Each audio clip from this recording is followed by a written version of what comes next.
everyone, welcome to another episode of Plenty with Sulo. This is Daily Mirror Online. Our venue partner, Department of Coffee.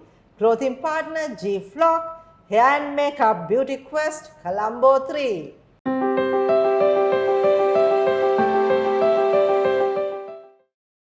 Today, we have a Sri Lankan-born Canadian citizen. By profession, she's a lawyer. She's Devika Anthony. Hi, Devika. Hi, Sulo.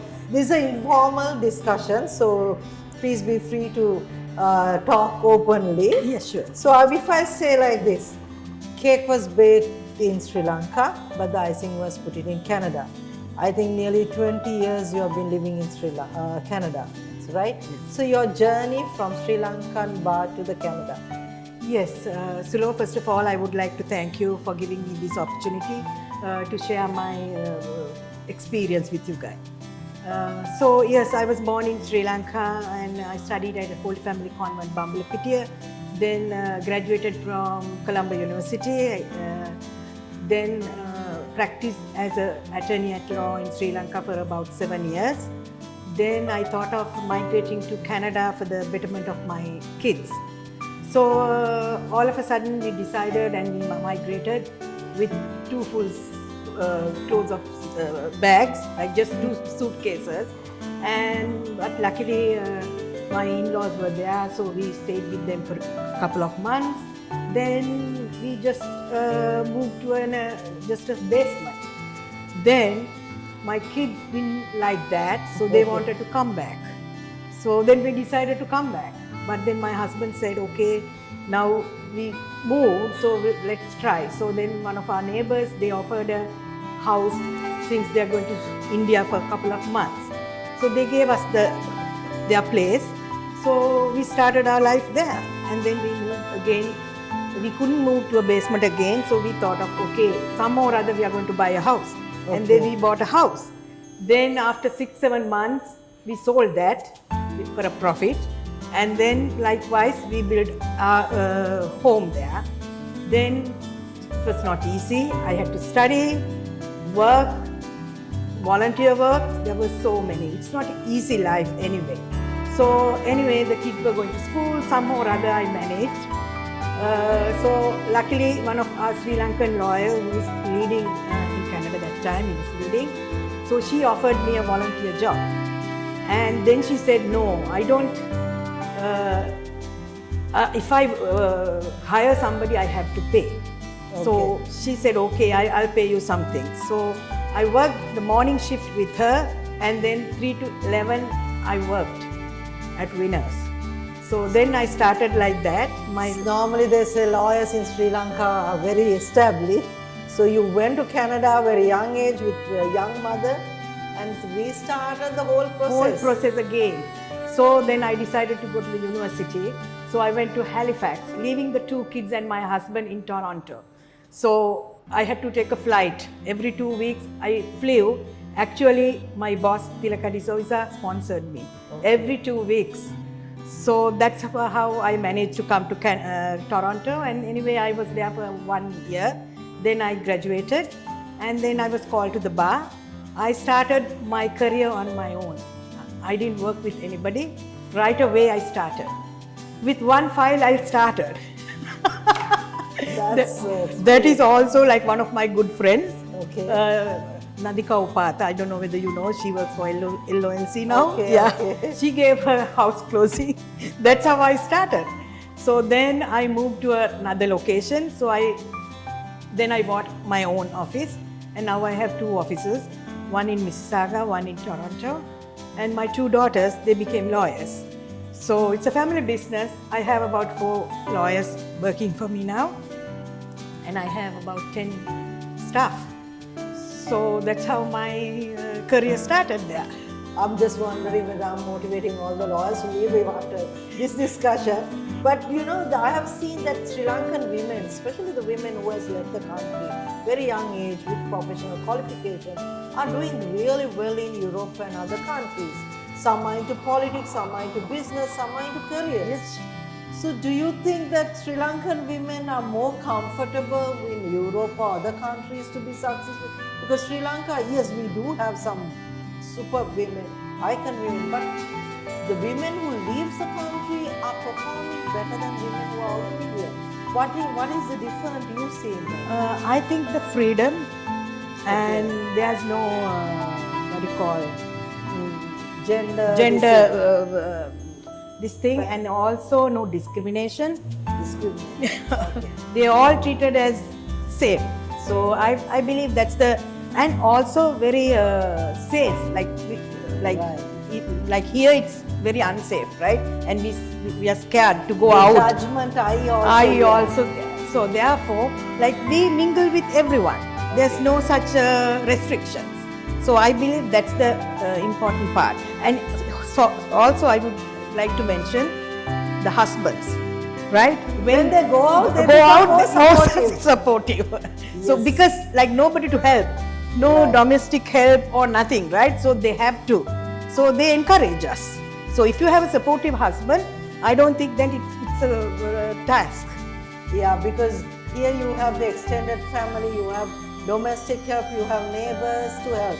But when you go there, you're on your own, and you have to create your own family and yeah. helping system, right? And also here, we are scared here as women. Oh, they talk about us, and you know, The gossip. Yes. So there's no gossip, right? And you don't care even because you don't know your neighbors even, right?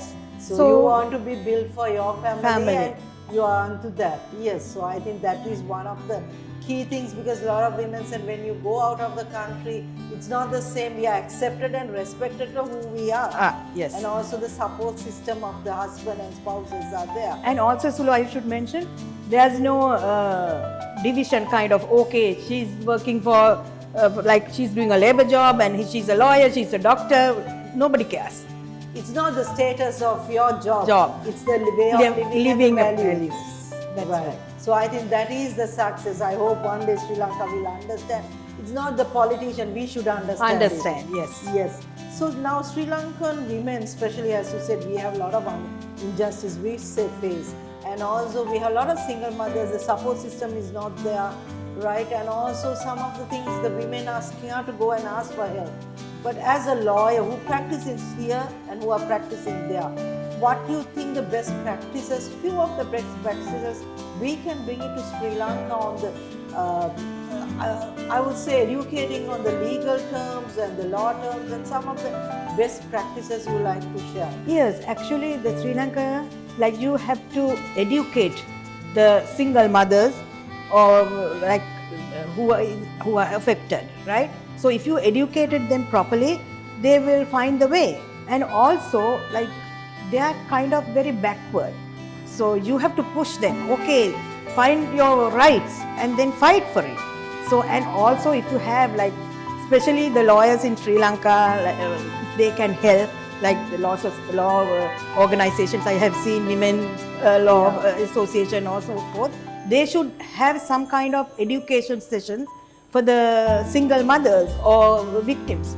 So therefore then they can, they can be educated. Because child support is one of the key issues here. But I remember you were at a discussion, personal level discussion, you said if someone has a child and is not paying, they cannot enter into anything that it's pop up because it's computerized. Don't you think that system should help Sri Lankan children at least to finish their education? Yes, like Sri Lanka also you can do, but like when I was practicing, I know like if there's a child support case pending, the father is not paying, so the attorney who represents the client can request from the court to take his passport into custody, so then they can fly. But that happens very rarely, right? So because they are poor, they don't have enough money to spend towards the lawyers, right? So therefore, like that system doesn't work, I believe here. But in Canada, it's kind of like if you have a court order, it automatically goes to the Family Responsibility Office. So the Family Responsibility Office will collect from his wages, from his bank account or whatever.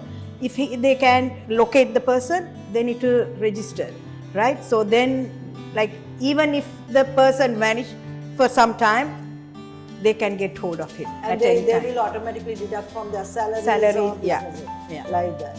So, Devika, now my other question comes to is now a lot of young people are migrating families are migrating and all that, and you are one of the people who migrated, and also you are someone who's handled the student visa, migrated visa. Do you think it's a trend, or whether Sri Lankan actually can find a way of a comfortable life there? Actually, it's not a trend. If you work hard, it's not easy path. Yeah. So the students, they have to work hard. They go, they study, they work, and then they get a work permit. So if they work like towards their what do you call it? The Ambition, then there's a success. So it's not easy because you have to study, then work. Like it has to be skilled work, not like general labor like that. You have to find a skilled job, and then they can gain the points. It's a point system. It's kind of an express entry. So it's much easier for a person who is already in Canada to apply for a PR rather than overseas. Overseas, it's a little bit hard, especially these days. The points have gone so high. So if you go there as a student and then apply after few years after they fulfill their requirements, it's much easier. I think that's the best way to migrate now. Even though you have left Sri Lanka, you're someone who's giving back. I know you do a lot of projects. And how do you see that now? During the crisis, normally Sri Lankans would come back to Sri Lanka and help. But you came all the way and you had your daughters with because you wanted to bring back. And I know a lot of Canadians with you came back.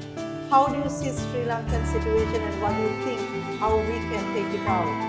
Yes, the Sri Lankan situation, but like actually speaking, when I am in Colombo, I don't see any crisis.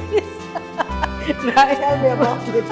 Yeah, but when I travel to Anuradhapura, Veeravilla, Monaragala, so forth, then there are poor people, like they don't have any help. So we should go there and help.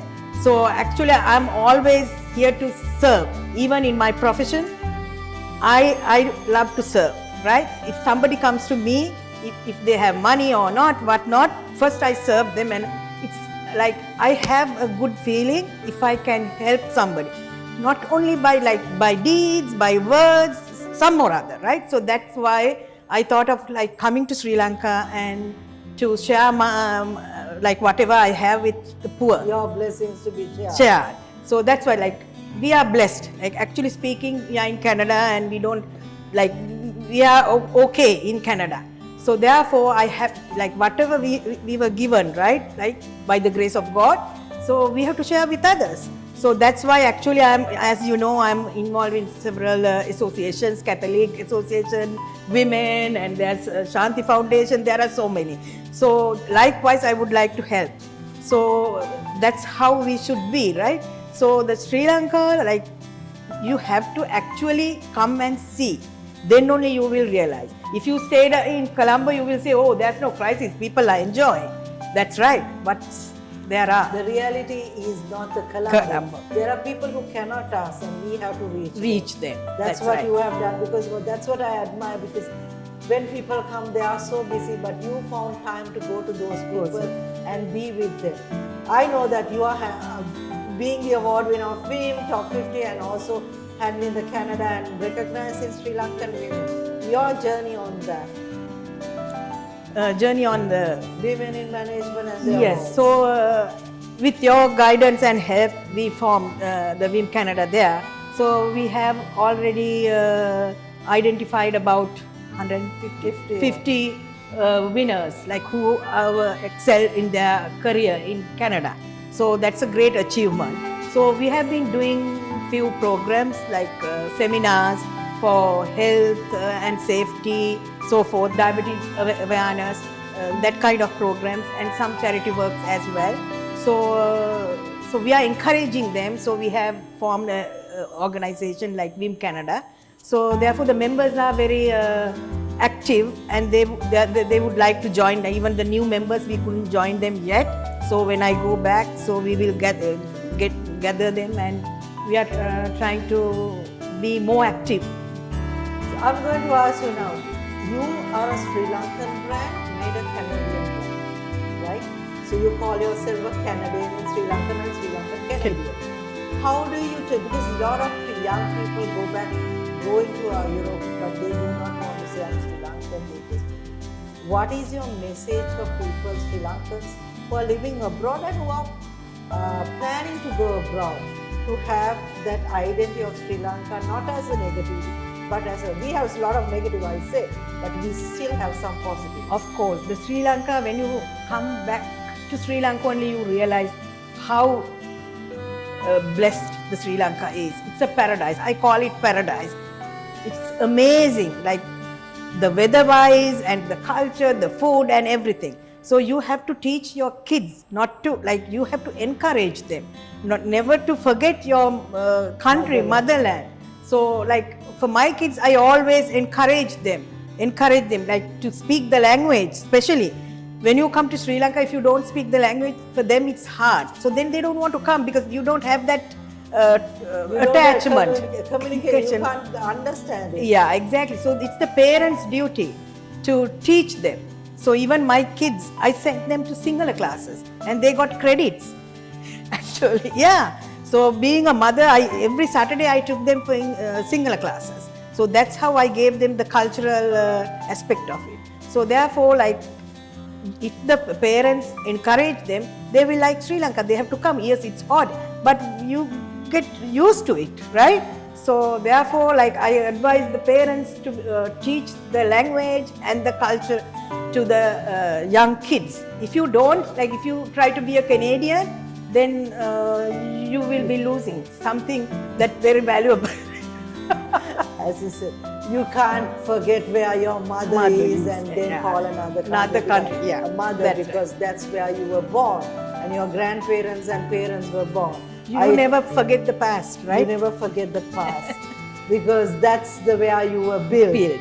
So coming to the end, Devika, I want to ask, as a Sri Lankan, your advice to Sri Lanka. Yes. Now there's a crisis, like everybody is blaming the politicians and whatnot. No, that is not right. It is you. You have to build your country. You have to contribute towards it. If like you think, okay, if I'm just a single person, I can't. No. One by one, and then if you can get together, you can build the Sri Lanka. It's not too late. So no like any mountain can be climbed. So if you have the courage and the determination. So I have proved that, right? So therefore, anyone can do that. You have to have the courage and determination. That's it. So I knew Devika for 3 to 4 years, but I only knew today that her journey. So actually what I really appreciate is her coming, and I know she was busy and I know she was traveling from somewhere, Ahongalla to here, because I wanted to interview her before she leaves Sri Lanka. As Devika said, if you have determination, if you have that objective or the goal, you can reach it. But one of the main things she said, hard working. Even if you're in Sri Lanka, we love to work hard when we're out of the country. But if we start working hard in Sri Lanka to make our own dreams come true, we can achieve success. And thank you, Devika, for agreeing and actually speaking honestly and telling us that your humble journey to who you are and to whom you have become, and giving employment and having a huge, I would say, professional business, and then coming back and serving Sri Lanka is greatly appreciated. And thank you so much for agreeing, and it was an honor to have you with us. Thank you, Sulo. Thank you for having me again, and thank you for the team.